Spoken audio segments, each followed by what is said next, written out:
DSC notification గ్రామాలలో తండాలలో గూడాలలో పేదోళ్ళ పిల్లలు చదువుకోవాలి, టీచర్ల నియామకాలు చేపట్టాలి అని డిఎస్సి నోటిఫికేషన్ ఇచ్చి 11,500 ఉద్యోగ ఖాళీలు భర్తీ చేయడానికి ఇవాళ పరీక్షలు పెడితే ప్రతి తలమాసినోడు వచ్చి డిఎస్సి పరీక్షను పోస్ట్పోన్ చేయమంటారు. నేను అడగదలుచుకున్న ఈ వేదిక మీద నుంచి 10 ఏళ్ళ డిఎస్సి నోటిఫికేషన్ ఇయ్యనందుకే కదా పిల్లలు కొట్లాడింది, పరీక్షలు పెట్టమన్నది. 2022లో నోటిఫికేషన్ ఇస్తే ఇప్పటి వరకు పరీక్షలు జరగలేదు, పెట్టమనే కదా అన్నది.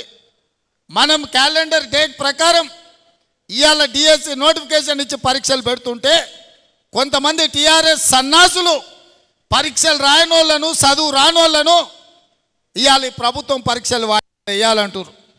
గ్రూప్ 1 పరీక్షలు వాయిదాలు వేయాలంటారు.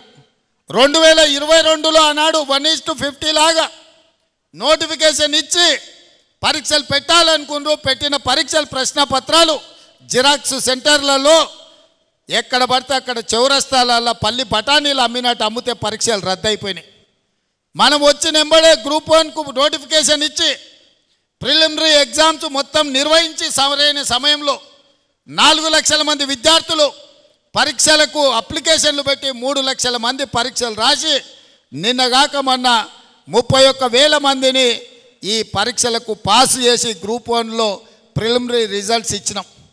ఇప్పుడు మెయిన్ ఎగ్జామ్స్ మనం పెట్టాలంటే 1:50 కాదు 1:100 విలువని అంటారు.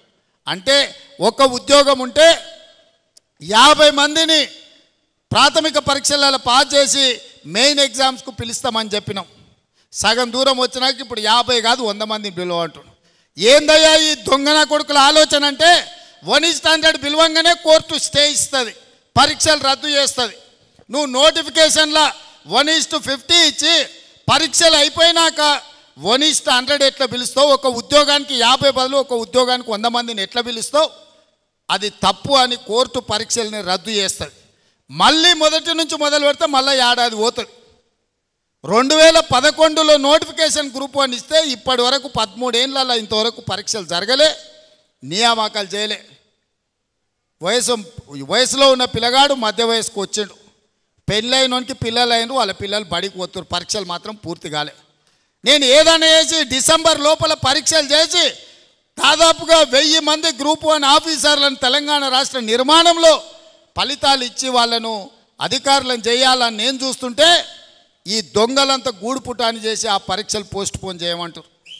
ఇట్లనే గ్రూప్ 2 కూడా, అట్లనే గ్రూప్ 3 కూడా, దానికి ఒక 5 లక్షల మంది, దీనికి ఒక 5 లక్షల మంది పరీక్షలకు ఈ పరీక్షలు పోస్ట్పోన్ చేస్తే కోచింగ్ సెంటర్లు బతుకుతాయి.